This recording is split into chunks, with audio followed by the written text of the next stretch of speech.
as well, Mr. Speaker, in terms of higher education.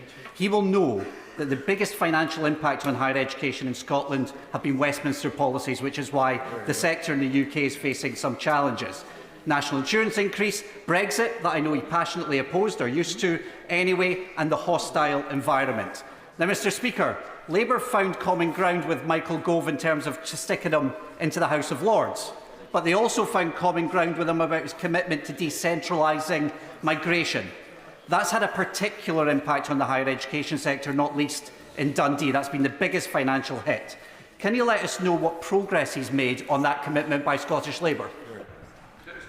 Mr. Speaker, can I also just say to the honourable gentleman our deepest condolences to the loss of Christina McKelvey. I think that's the first time we've had Scottish questions to you and all your SNP colleagues. Mr. Speaker, again, the honourable gentleman and his colleagues in the SNP voted against the budget, which delivered £4.9 billion extra for public services in Scotland. Some of that should have gone to frontline services, including making sure that our higher education sector was funded properly in the Scottish context. The SNP are very good at blaming everybody else for powers that don't belong to them, but actually what they should be doing is getting a mirror. And the only thing they have increased in the last 7 days in terms of using the budget that was given to them is £20,000 increases in the salaries for Scottish Government ministers who've all singularly failed. Thank you, Mr. Speaker. Can I thank the Secretary of State about his kind remarks about the sad loss of Christina McKelvey, and also note those kind remarks that were made by the Prime Minister as well, and the whole party is grateful for those. Now, since the Labour government doesn't want to talk about their commitments, let me help them out a little bit. We have time on Friday, this Friday, to discuss Scotland's particular migration needs, something backed by the care sector, the hospitality sector, tourism, and we know how crucial internationalisation is for the higher education sector in terms of education and research. So I ask him in the spirit of collegiality and in terms of the areas he's committed to and the areas in which Scottish Labour could work with us, instead of pandering to reform, as they too often do on the question of migration and our relationship with the EU, will he work with us ahead of that bill on Friday so that we can find some common cause to help the higher education sector? Mr. Speaker, again, complete denial about the problems in the higher education sector, which has devolved to the Scottish Government. We've made clear that the immigration system we inherited from the previous government is not working, that net migration is too high, that the interaction between migration and skills in the labour market is broken. Therefore, confidence in the whole system needs to be rebuilt. There's work underway in Government to link the work of Skills England and their equivalents, the Migration Advisory Committee, the Industrial Strategy Council and the Department for Work and Pensions to form a new framework to identify sectors that either do or do not have the adequate workforce required and the workforce strategies in terms of skills for workforce of the future. There's been over-reliance on international recruitment, and we have lots and lots of 1 in 6 young people in Scotland, nearly 1 in 6 young people in Scotland neither in education, employment or training. That is a shambles and should be Scotland's shame, and we need to do something about it. Clive Jones. Question number 2, Mr. Speaker. Minister.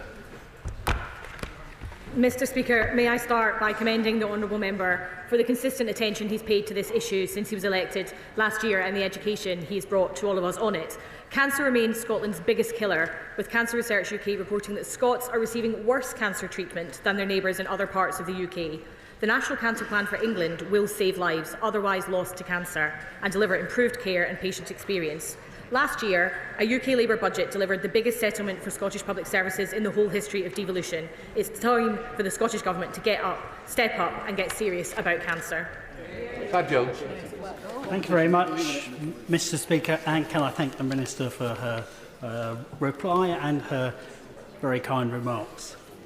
Not a single NHS board in Scotland is meeting the 62-day cancer waiting time standard, just like in Wales and in England. It is a legacy of underinvestment from the SNP in Scotland, from Labour in Wales and from the Conservatives in England. We need proper funding into cancer services to develop change to save lives. How will the Secretary of State for Scotland ensure his colleagues at the Department of Health understand the importance of fully funding cancer strategies to avoid disasters like that devised by the SNP? Thank you, Mr Speaker. Well, let me reassure the honourable member this is a priority for the Government. But as healthcare is a devolved matter, the Scottish Government is responsible for its own cancer strategies, including diagnostic services in Scotland. But in England, improving early diagnosis of cancer, including breast cancer, is a priority for the UK Government. This Government is committed to transforming diagnostic services in England and will support the NHS to increase capacity to meet the demand for diagnostic services through investment in new capacity, including MRI and CT scanners. Katrina Murray. Mr Speaker, my constituent Stephen found out he had prostate cancer almost by accident when he was treated for something else. Thankfully, it was diagnosed early and he's on his way to a good outcome. Despite the fact that prostate cancer is the most common cancer for men in Scotland, it was not one of the tumour types which has been promoted for early diagnosis in the current Scottish Government cancer strategy. Will the Minister encourage the Scottish Government to make specific reference to prostate cancer when it's promoting early diagnosis? Mr Speaker, let me commend my honourable friend for her commitment to her constituents and pass on the best wishes of the whole House to Stephen with his recovery. Her constituents, like mine, are constantly on the receiving end of late diagnoses because of the underfunding of cancer services that my honourable friend opposite has mentioned. We will, of course, continue to raise this with the Scottish Government as part of our ongoing commitment to deal with Scotland's biggest killer, which is cancer. Irene Campbell. Question number 3, please, Mr Speaker. Minister. Mr Speaker, thanks to the Badenoch formula, a Labour Chancellor and 37 Scottish Labour MPs, Scotland's public services have received the biggest ever financial settlement from the UK Government. But how have the SNP spent it? Well, despite the best efforts of our extraordinary NHS staff, every week thousands of Scots will wait more than 8 hours in A&E. And more than 100,000 Scots have been stuck on an NHS waiting list for over a year. Doctors, nurses and, most of all, Scottish patients have been failed by 18 years of SNP mismanagement. We desperately need a new direction. Mr Speaker, there's been a noticeable increase in the number of people contacting my office about accessing GP services. Long waiting times for hospital appointments and operations, and if you live in the Isle of Arran and you actually get an appointment, quite often you can't get there because you can't get a ferry there and back to your appointment on the same day, which is a different point. However, as a former manager in the NHS, I've seen the consequences of the shortage of GPs in Scotland. There's been a recent successful recruitment campaign in England and in different parts of England. Does the Minister agree with me that it's time for the Scottish Government to utilise the Badenoch consequentials in order to improve access to NHS services in Scotland through robust workforce planning and to follow the example of the NHS in England and get GPs successfully recruited? Mr Speaker, let me thank my honourable friend not just for her service to her constituents, but her previous service in the NHS. As she has noted, in England, thanks to Labour, NHS waiting lists have fallen month on month because this government has a plan and we have invested. But as my honourable friend sadly points out, it is a completely different story in Scotland, where her constituents, like mine, see a situation where almost 1 in 6 people are now stuck on a waiting list. John Swinney has announced this SNP government's 5th NHS recovery plan in less than 4 years. But patients and staff know it's not good enough and we need a new direction. Seamus Logan.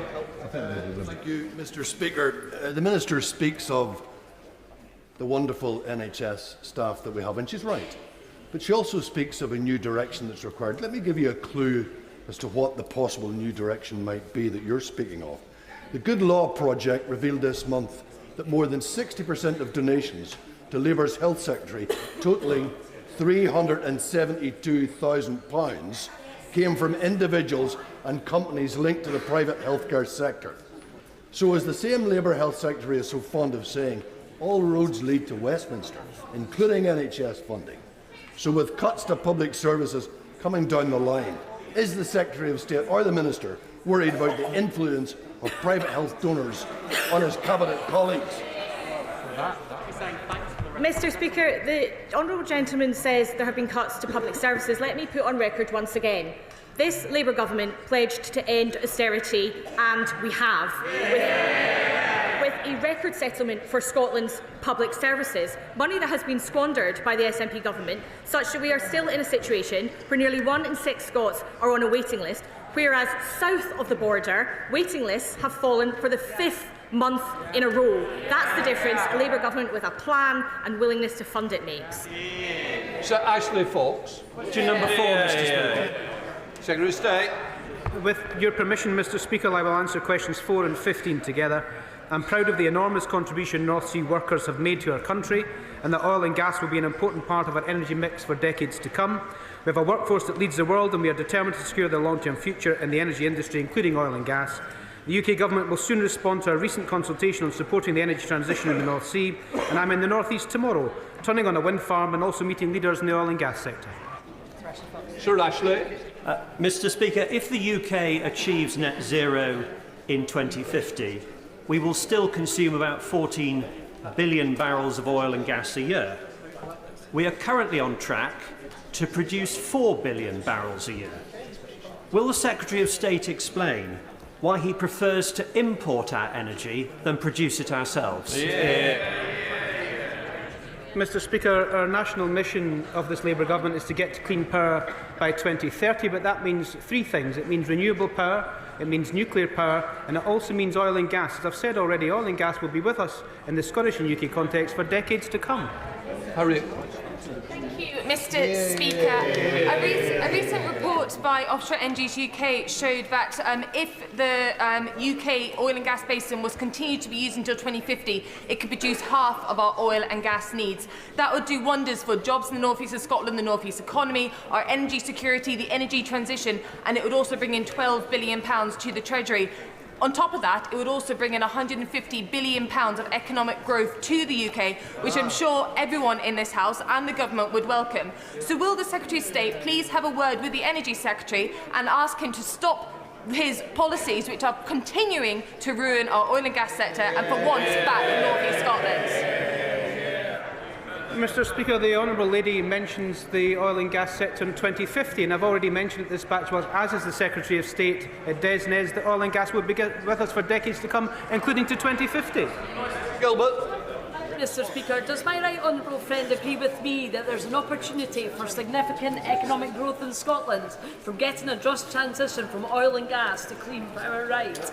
In my Edinburgh North and Leith constituency at the Port of Leith, you can see the landing space previously used for oil and gas sector has been transformed by investment from Forth Ports to the largest renewable hub in Scotland. Will he join with me in welcoming this investment in Leith and outline how his department will help secure every job possible in the transition from oil and gas?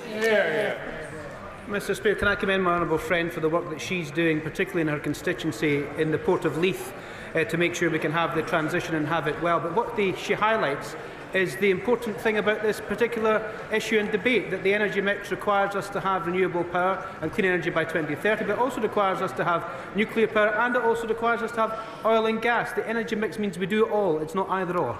Gregor Poynton. Thank you, Mr. Speaker. The Secretary of State rightly outlines how important oil and gas sector is to Scotland and to the workers and businesses rely on it. But if we are to have a truly just transition, we need to invest in new technologies like hydrogen now. And that's therefore will he join me in welcoming the shortlisting of the Selmsmuir hydrogen project in the Livingston constituency. It's been shortlisted for UK Government support and can outline how this will benefit the Livingston constituency. Mr. Speaker, on the 7th of April, the UK Government announced the 8th Scottish project had been shortlisted for the next stage of the HAR2 process. I and my ministerial colleagues look forward to working with industry to deliver our vision for a thriving low-carbon hydrogen economy in the UK, and of course commend my honourable friend for the work that he's done in pushing forward the project in his Livingston constituency.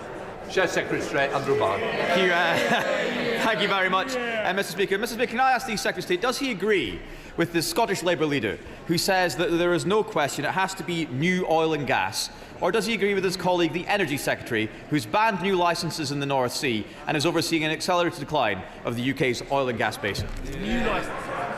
Mr. Speaker, there's obviously a consultation on the just transition happening with the department at the moment in terms of the Secretary of State that he refers to, but I just go back to my previous answers. In order to get to clean power by 2030, in order for us to have an energy mix in this country, you require oil and gas, you require renewables, and you require nuclear. It's a simple process. Goodbye. Well, I think we all heard there, and I'm sure Anna Starmer certainly heard there. He was unable to agree with his own leader in Scotland. So in hock to the UK Labour Party, they can't stand up for Scottish workers or its oil and gas industry, and can't even agree with their own leader in Scotland. It's always been the party interest over the national interest with Labour, and no notice taken of its Scottish Labour Party. 10 years ago, the Scottish Labour Party was described by its own leader at the time as simply being the branch office. Nothing has changed, has it?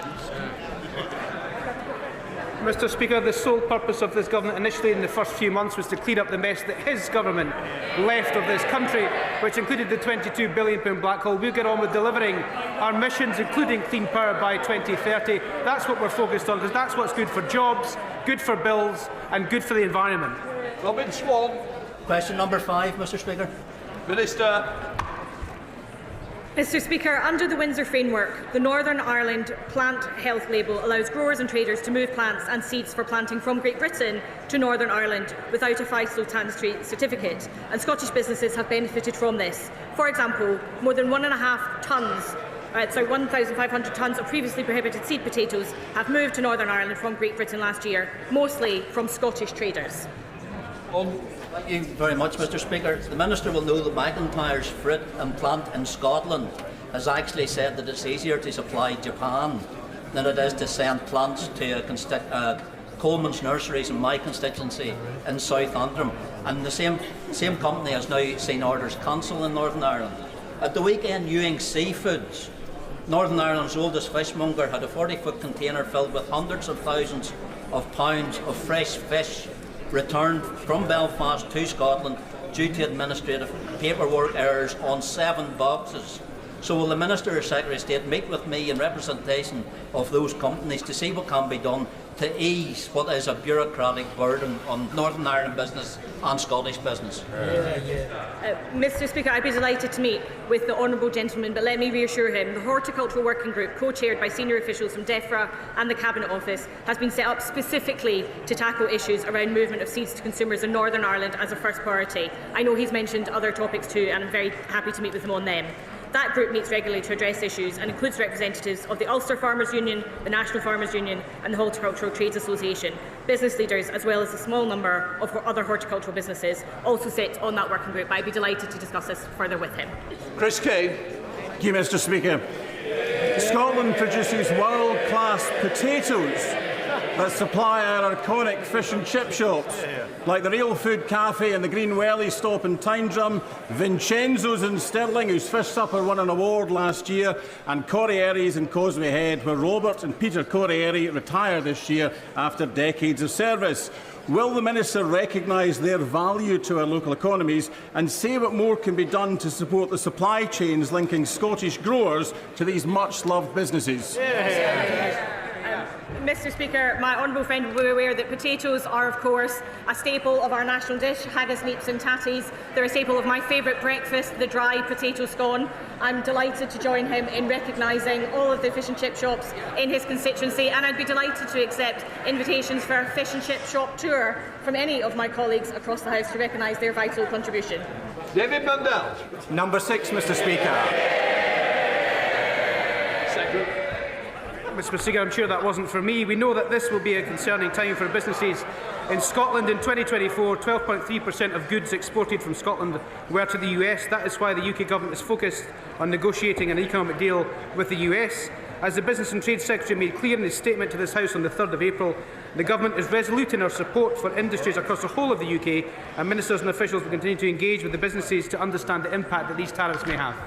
David Mundell. Thank you, Mr Speaker. Can I associate myself with the comments on Pope Francis and indeed Christina McKelvey, and wish you, Mr Speaker, a happy St George's Day. It's very important that we all celebrate our national identities but still come together as one united kingdom. I hope that the Secretary of State and I were not too optimistic in our last exchange on trade with the US when we hoped that the Trump administration would actually be a boost for Scottish business in the United States. Can he tell us specifically, though, what he's doing in terms of the UK discussions with the United States to ensure that specific Scottish interests, like the whisky industry, are part of those arrangements? Thank you, Mr. Speaker. As I've said at this dispatch box before, it's vital we do all we can to strengthen our diplomatic, cultural and business ties with the United States. I was in Washington and New York for Tartan Week on the week that tariffs were imposed on the rest of the world, and made the case for Scotch whisky and Scottish businesses in particular. We're engaging with Scottish exporters and industry representatives to assess the potential impact of US tariffs and remain in contact with US counterparts. Our pragmatic and calm approach has been overwhelmingly welcomed by business and industry. We will not conduct this important issue in a knee-jerk way to get retweets like some others in this House. Mr. Speaker, will the Secretary of State join with me in welcoming the pragmatic and calm approach of our Prime Minister on this issue, in the clear interests of businesses and consumers, and in contrast to those in the opposite benches who seem only interested in social media and quick headlines? I couldn't agree with my honourable friend more. The pragmatic approach from the Prime Minister and this government in terms of this issue has been welcomed by industry and businesses right across the United Kingdom. That is in the national interest of the United Kingdom to do so, and we work very hard together to make sure the impact of US tariffs on the UK are not as bad as we thought they might be. We now come to Prime Minister's questions. Steve Darling. Question 1. Minister. Mr. Speaker, the entire House will join me in paying tribute to His Holiness Pope Francis, an extraordinary man. His lifelong work on fairness will leave a lasting legacy. And people of all backgrounds and beliefs were inspired by his humility and his compassion. And I think the outpouring of grief and love that we've seen in the last 2 days or so shows the respect and admiration that we've held in around the world. Mr. Speaker, I will attend his funeral on Saturday and pay tribute to his courage and to his leadership. May His Holiness rest in peace. Mr. Speaker, may I also wish everyone in England a very happy St George's Day. There is a lot to celebrate: our history, our values and our culture. Mr. Speaker, this morning I had meetings with ministerial colleagues and others. In addition to my duties in this House, I shall have further such meetings later today. Steve Darling. Thank you, Mr. Speaker, and may I also wish the Chamber a happy St George's Day. After a cost of living crisis overseen by the previous chaotic Conservative government, many in the tourist industry in Torbay believed that they had weathered the storm, as they had believed in Devon and Cornwall.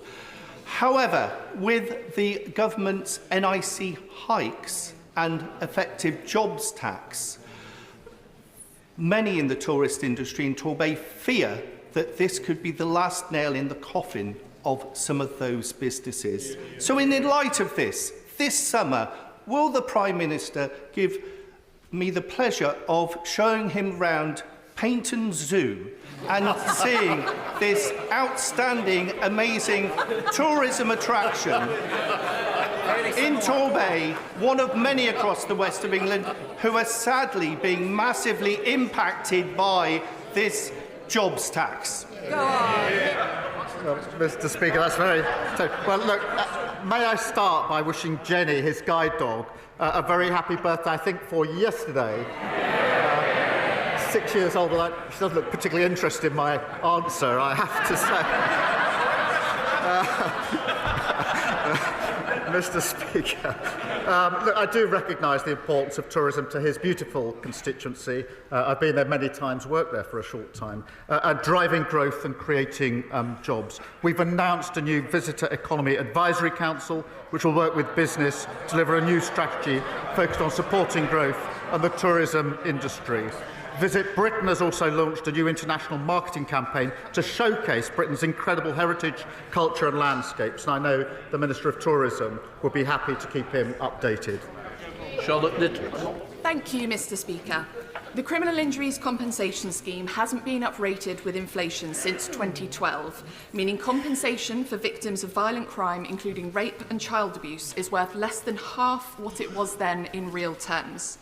The consultation response published before Easter said there wasn't the money to look at changing the scope, tariffs or time limits, despite expert advice and the recommendations of the ICSA review. So will the Prime Minister commit to properly funding the Ministry of Justice to do this vital reform work so victims and their needs can become a priority instead of an afterthought?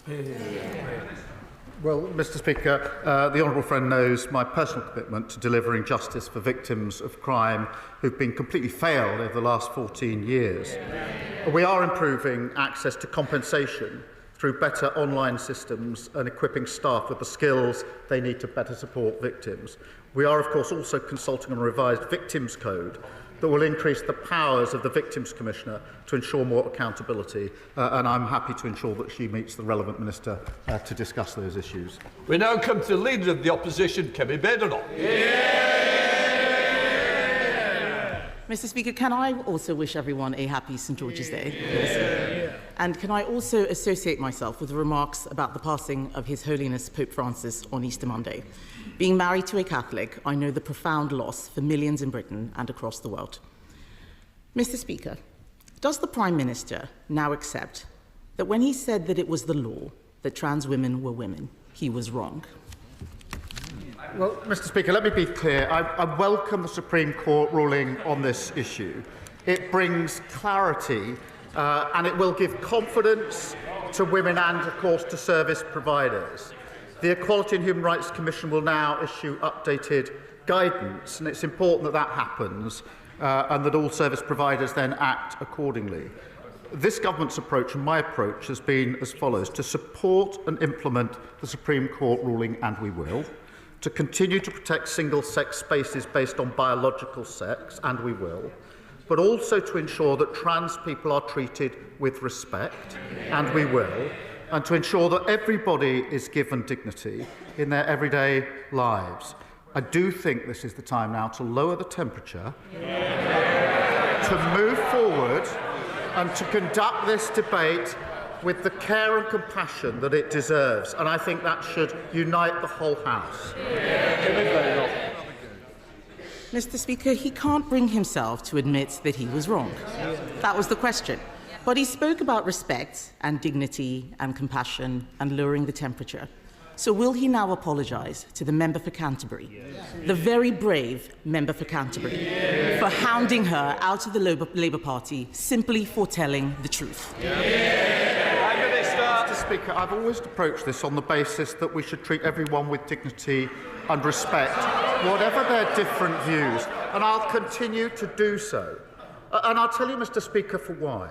Because when we lose sight of that approach and make this a political football, as happened in the past, then we end up with the spectacle of a decent man, and he was a decent man, the previous Prime Minister, diminishing himself at this dispatch box by making trans jokes whilst the mother of a murdered trans teenager watched from the public gallery just up there. That will never be my approach. My approach will be to support the ruling, to protect single-sex spaces and treat everybody with dignity and respect. And I believe there's a consensus in this House and the country for that approach. Mr Speaker, there is no apology for the member for Canterbury. There is no taking of responsibility. He talks about political football. He practically kicked her out of his party. Constructive dismissal. Constructive dismissal. He talks about my predecessor. What about the abuse I faced from his MPs calling me a transphobe for supporting what the Supreme Court has now clarified in his words? And where was he? He hid for 6 days without commenting on the Supreme Court judgment. Why did it take him so long to respond? Isn't it because he was scared?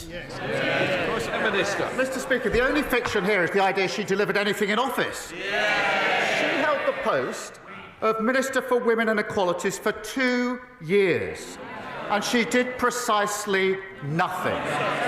She provided no clarity on the law, did nothing to improve women's lives, which got materially worse under her watch.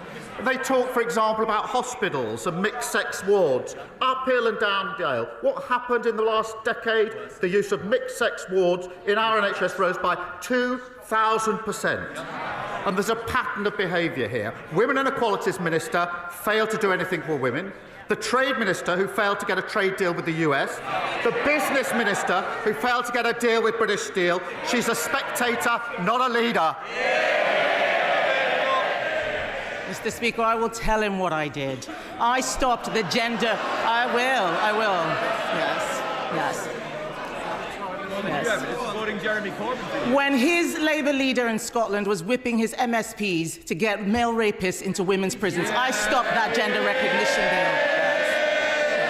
I helped commission the Cass review. I replaced the guidance on single-sex toilets. I made sure that the puberty blockers issue was resolved while he was sitting there cheering on the ideology that was taking away safe spaces. And when the Prime Minister stayed silent last week, presumably waiting for what Morgan McSweeney thinks, on his WhatsApp groups, some of his closest ministers were plotting to overturn the Supreme Court decision. Labour MP after Labour MP stood up yesterday and challenged the ruling. How can we take his government seriously on this? Well, I think the WhatsApp group you should be worried about is the one of his shadow Justice Secretary. And Mr. Speaker, the mask has slipped just 1 week before the elections because the shadow Justice Secretary is not here. A man who's doing everything he can to replace her. The man that most of them want as leader of their party has admitted that Reform and the Tories are working together. He said, I want this fight to be united. He said he's determined to bring this coalition, he calls it, together one way or another. Well, I think we know what that means. Every Tory voter is appalled at the thought of paying for the NHS. Every Reform voter who hates what the Tories did the last 14 years, they're not Conservatives, they're a con. Who's playing political football now? He's got no answers, Mr. Speaker. He's got no answers. Yesterday, Labour MP after Labour MP challenged the ruling. He should be more worried about his backbenchers than my frontbenchers. Labour ministers called the chair of the Equality and Human Rights Commission appalling. Baroness Faulkner's role is critical to enforcing the court's judgment. She has had to put up with relentless abuse, not just from his front bench, but from activists and ideologues. Reappointing her will be a clear sign that he is taking this issue seriously. So will he commit to reappointing Baroness Faulkner when her term expires this year? Mr. Speaker, I've always said the debate should be conducted properly on the principles of debate. I've said it many, many times. But I would remind the Leader of the Opposition that when they were in government, violence against women and girls reached record highs, rape prosecutions fell to record lows, and millions of women were left stuck on NHS waiting lists, unable to get the health care that they needed. Under this Labour government, NHS waiting lists down by more than 200,000, domestic abuse specialists in 999 control rooms.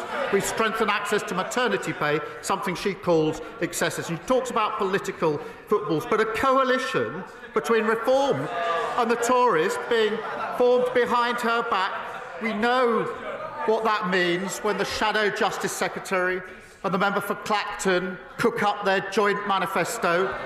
NHS charging a pro-Russia foreign policy, enter workers' rights. Just as the Love government lost control of the economy, the borders and health, in 6 short months, she's lost control of her party. Mr. Speaker, he's clearly so uncomfortable talking about this subject. Yes. This is a choice between a Conservative Party that stood up for common sense and a Labour Party that bent the knee to every passing fad. This is a question about moral courage, Mr. Speaker, about doing the right thing even when it is difficult. And the truth is, he doesn't have the balls. The Prime Minister only tells people what they want to hear. He only tells people what they want to hear. He is a weather vane who twists in the wind. He cheered an ideology that denied safe spaces to women and girls because he thought it was cool to do so. He hounded a brave female MP out of his party for telling the truth he accepts now. And now he is hiding behind the Supreme Court judgment. And isn't that because he doesn't know what he actually believes? I can only assume that sounded better when she did it in the mirror earlier on. But the truth is, it doesn't really matter what the Leader of the Opposition says, because nobody believes, none of them, that she's going to lead them into the next election anyway. It's going to be the Shadow Justice Secretary. He's away plotting. That's why he's not here today, Mr. Speaker. And the member for Clacton fighting over the bones of the Tory party. And they think Reform are going to give them their votes without changing their policy. Absolutely no way. The member for Clacton's going to do what he always does, eat the Tory party for breakfast. Thank you, Mr. Speaker, and can I wish you and the House a happy St George's Day as well. I recently had the pleasure to visit the National Gas Operations in Peterborough, where the company was announcing a £350 million investment in the UK, including 100 new jobs at least in my constituency. This investment will make Peterborough the centre of the nation's core gas and hydrogen network. But one of the big challenges that infrastructure projects like this face is the lack of available skills and training for young people. So can I ask the Prime Minister what more he can do to boost apprenticeships in places like mine and ensure we create the opportunities this country so desperately needs? Well, can I thank my honourable friend? The net zero transition is a huge economic opportunity for this country, despite the naysayers on the opposition benches. And we've had almost £44 billion of investment since July, and that will deliver jobs across the country, including in his constituency. Investment, presumably, they don't want. We're ensuring we've got skilled workers that we need, launching the Skills England and our new Growth and Skills offer to encourage even more apprenticeships, and supporting industry-led Plan for Hydrogen to deliver the workforce needed for the industry of the future. Shred David, Leader of the Liberal Democrats. Thank you, Mr. Speaker. Can I also wish the House and the country a happy St George's Day? And can I join the Prime Minister in paying tribute to the late Pope Francis? As a Christian myself, I found his compassion absolutely inspiring, and my prayers are with Catholics in the UK and across the world who will feel his loss particularly deeply. Mr. Speaker, I've raised with the Prime Minister before the issue of North Devon District Hospital. The last government promised to rebuild it, as they did hospitals across the southwest in places like Torbay and Musgrove Park. Unfortunately, they broke that promise, leaving appalling conditions like sewage leaks and patients being treated in corridors. So will the Prime Minister reconsider his decision to further delay the construction of new hospitals and ask his MPs to vote for our motion today for new hospitals? Mr. Speaker, the previous programme of the party opposite was undeliverable and unaffordable, as I think he knows and accepts. We put the new hospital programme on a sustainable footing with a timeline that can be met. We're not prepared to trade on false promises as they did, and obviously we put record investment into the NHS. But I do just gently urge him to one day get a bit more serious about the funding of these measures, because every week he comes here to basically push me on two issues: to spend a lot more money, but at the same time in the next breath opposing the measures in the budget to raise the money that's necessary. Sir Ed Davey. Mr. Speaker, unlike the Prime Minister, we had a funded programme at the election. And I'm disappointed with his reply, and I hope he'll actually visit some of these hospitals to see the urgent need for rebuilding. Mr. Speaker, at Merton Mead Farm in Oxfordshire last week, I saw world-class British beef farmers at work. Farmers want him to be careful in any trade deal with President Trump. They were let down by the Conservatives' appalling trade deals and worried that a bad US deal could see American agribusiness undercut them with inferior meat. So will the Prime Minister guarantee a vote in this House on any trade deal that he agrees with the United States? Well, he raises a really important point of real interest and importance to farmers. We will negotiate, as he would expect, in the national interest and uphold the highest animal welfare standards. We are making progress on that, and then there'll be a process if a deal is reached. Catherine Atkins. Thank you, Mr. Speaker. This time last year, train manufacturing at Alstom in Derby was grinding to a halt. On a single day, workers with a combined welding experience of nearly 1,000 years walked out of its doors.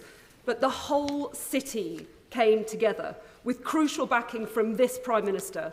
And what a difference a year makes, with Alstom saved and set to host the greatest gathering to celebrate 200 years of rail, and our railways coming back into public ownership with the headquarters of Great British Railways in Derby. Will the Prime Minister agree that with Labour we are back on track? Well, Mr. Speaker, she's a fantastic champion for Derby. She's right, whether it's the workforce I met at Alstom or the workers at Hitachi in County Durham. We will support our rail industry, providing certainty that delivers jobs, investment and security for them. I met these workforces. I know how worried they were a year ago, she rightly says, when this government was in charge. I'm really proud that Derby will be the home of Great British Railways, because we're bringing railways back into public ownership, delivering better services for passengers, cutting delays and cancellations and boosting growth across the country. Robin Swall.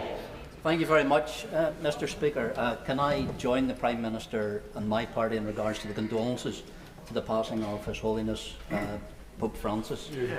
Mr. Speaker, the Prime Minister is often referred to his time working in Northern Ireland, and I've spoken to one of his bosses who speaks of his diligence. I wonder in that vein, could he speak to his Northern Ireland team about their understanding of the Belfast Good Friday Agreement?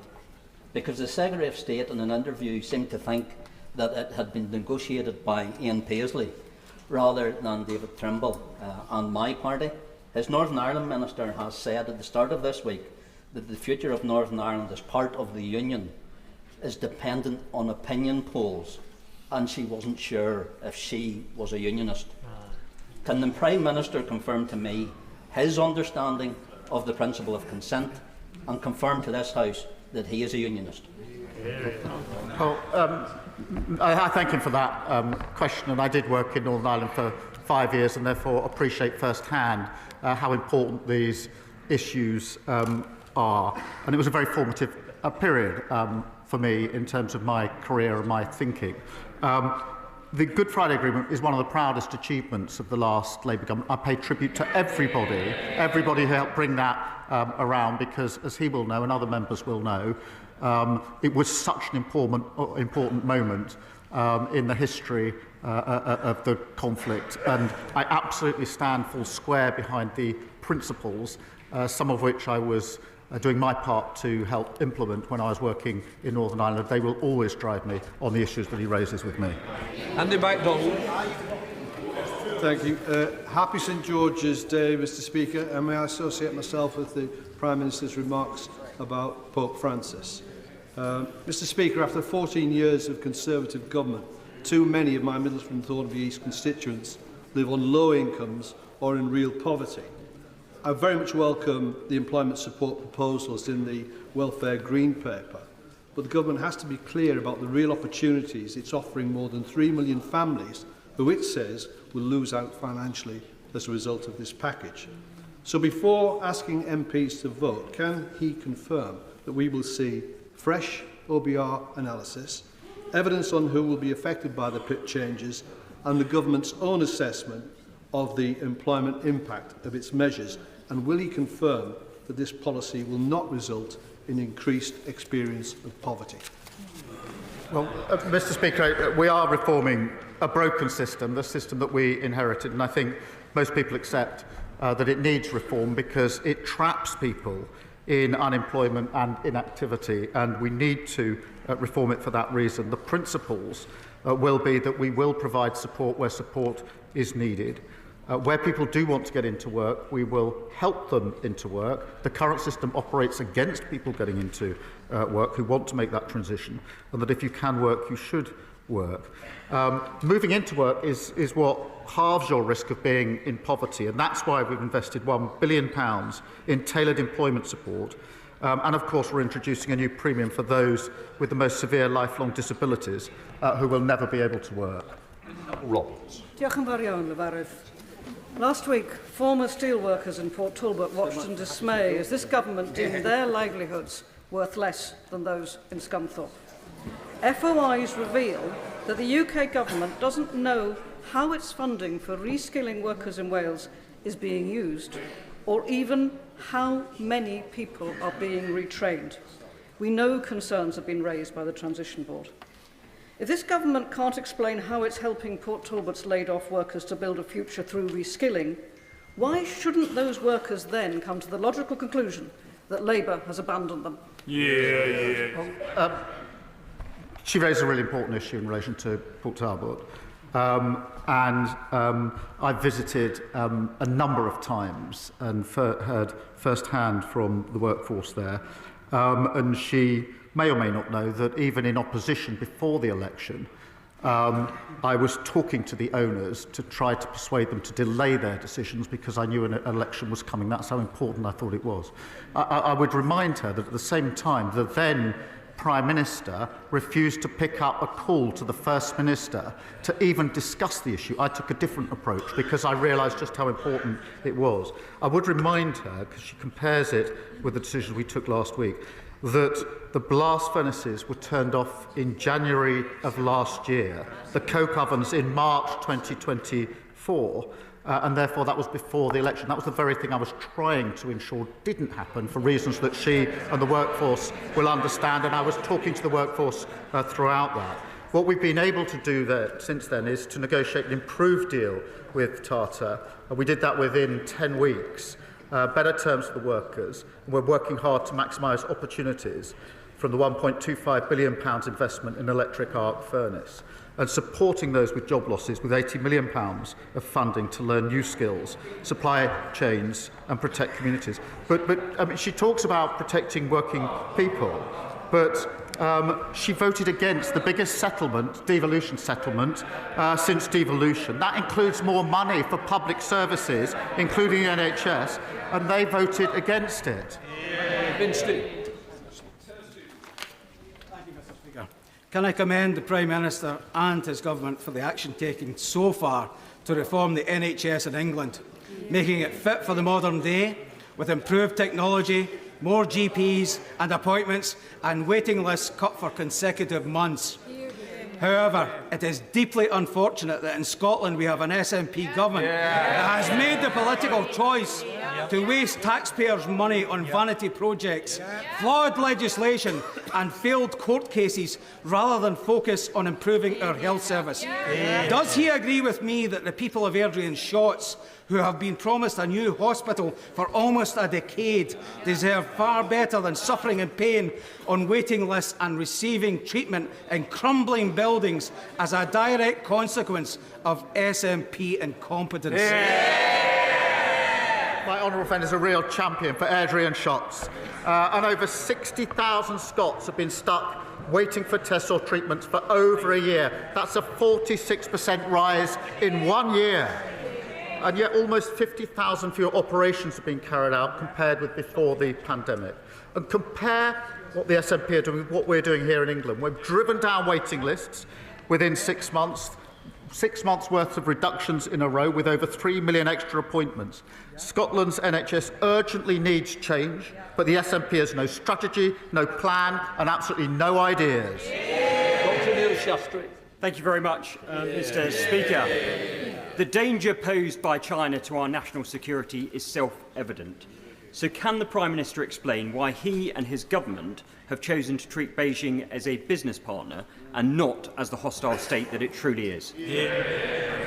Well, Mr. Speaker, I've set out our approach to China a number of times. It's not materially different to the approach of the last government, of the last years of the last government, I might just add. And in relation to Scunthorpe, of course, the deal that we had to deal with during recess was the deal negotiated by the last government. We've taken sensible decisions in the national interest and will continue to do so. Thank you, Mr. Speaker. I'm sure the Prime Minister will join me in celebrating the opening of the new Brixton Blood Donation Centre in my constituency, which in 3 months has seen over 3,700 people donate, over 1,000 of them first-timers and 10% of them black. However, with sickle cell anemia, the fastest growing genetic condition in the UK, this is not enough. Demand for the RO blood subtype, more common in people of African descent, is rising 10 to 15% annually and is crucial for treating sickle cell. Rules around travel as well as inaccurate iron tests are seeing willing black donors turned away for 4 to 12 months. Of course, blood donation must be safe, but failure to review these guidelines is costing lives. So will the Prime Minister commit to reviewing these rules and join me in calling on you, Mr. Speaker, to help us all play our part by facilitating a biannual blood drive in Parliament? Well, I'll leave that to you, Mr. Speaker. I think it's from me to suggest that you donate your blood. Well, I'm sure you do, and we can support this jointly. And actually, across the House, we should take that up under your leadership, Mr. Speaker. But let me join her in welcoming the new Brixton Blood Donor Centre and the life-saving support that it provides. Increasing donor diversity is a priority for the NHS. And we're working to increase raw blood donations by engaging with communities who are more likely to have this blood type. And I'll make sure that she meets the relevant health minister to discuss what more we can do in this area. Sir David Davis. British governments of all political persuasions have long taken pride in reducing the carbon footprint of British manufacturing industry. Unfortunately, in too many cases, and too much of it, of this so-called reduction has been achieved by driving British industry abroad to other countries, like China and India, that actually use more carbon to produce the same product. British steel is just the latest of this, which is bad for the global environment and also disastrous for the British economy. And this is against a background of European carbon policies that have failed over 20 years. So does the Prime Minister have a new domestic British policy which will protect British industry from this long-term disastrous trend? Prime Minister. Well, Mr. Speaker, we are doing everything available to us to protect car building in this country, and he will have noticed that 2 weeks ago I made announcements about the Z mandate and what more we could do to support the industry at the moment. That was an immediate response to circumstances as they were, but I indicated at the time, and I do so again, that we will do whatever it takes to support our car industry. Mr. Speaker, my constituent Billy spent months trying to see a GP to investigate his symptoms. It took 4 months of telephone appointments before we finally got seen in person and actually got the tests that diagnosed stage 4 cancer. A delay in diagnosis, which has dramatically changed his prognosis. And as someone who's become a friend, it hurts me to see the pain he is now living in. Does the Prime Minister agree with me that primary care is a vital part of the healthcare system and we need wider access to both in-person appointments and to telephone ones? Well, I'm deeply sorry to hear about Billy's case, and I'm sure the whole House is. And our focus has to be on making sure GPs spend more time caring for patients. And that includes the investment of an additional £889 million into general practice in England, putting over 1,500 GPs into surgeries since October. We did deliver a record settlement for Scotland's public services to help fix our NHS and ensure people like Billy get the care that they deserve. John Glenn. Thank you, Mr. Speaker. Through the ages, an innovative and vibrant City of London has underpinned investment and growth in the wider economy. But the main challenge the city currently faces is how to get more capital into capital markets. Now, I believe, and many believe, that London can gain new momentum if the government takes bold action to challenge and empower those who steward our pension assets to do things in new ways. So I ask the Prime Minister, following the decision of the Chancellor to offer continuity of leadership at the FCA, will he convene an urgent number 10 summit with city leaders and the regulators to reset and to maximise the chances that the city can lead economic growth and recovery in these times of grave uncertainty and turmoil? Well, he's right that we need to go further and faster in terms of kick-starting growth, attracting the investment that we need to create jobs, and our regulators must regulate for growth and not just for risk. And we do want that continuity of leadership that he mentions, and we are convening and getting people together to drive that growth, and we'll take away the ideas that he puts on the table.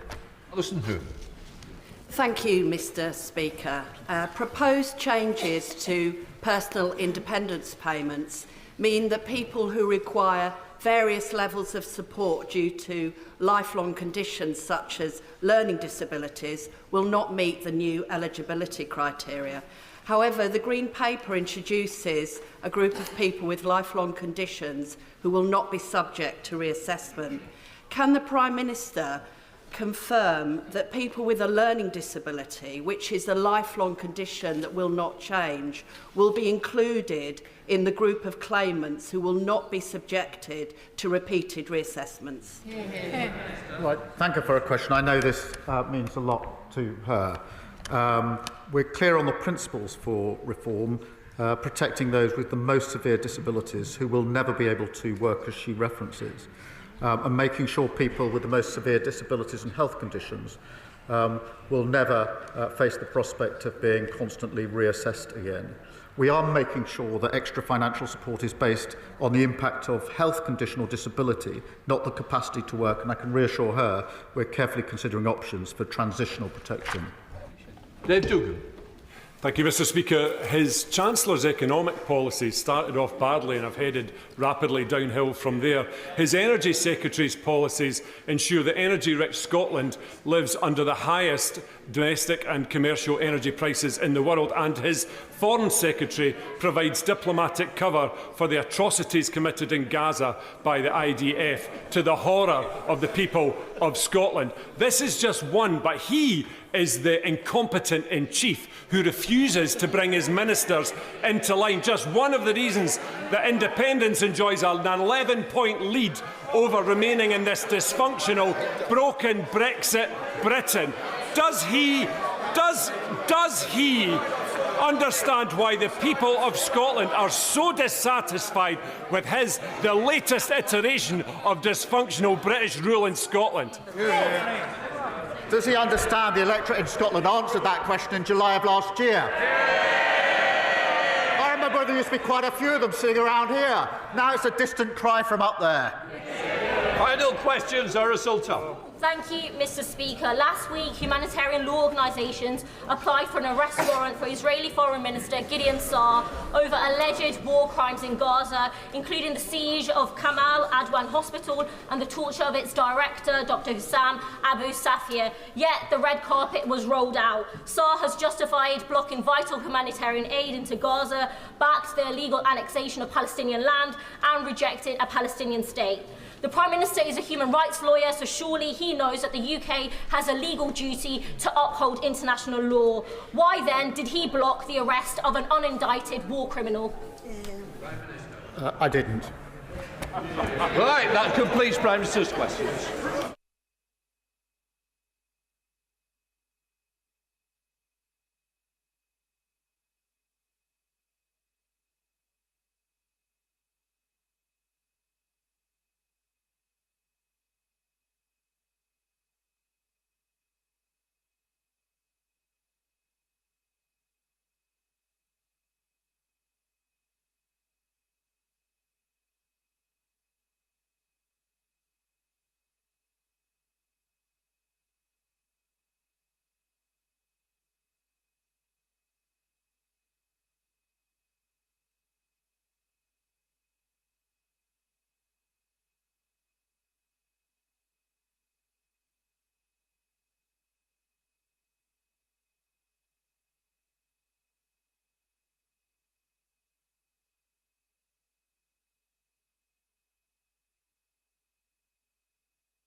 Point of order, Mr. Speaker. Point of order, Sir John Hayes. Mr. Speaker, you, like me, have long been a supporter of Britain's nuclear test.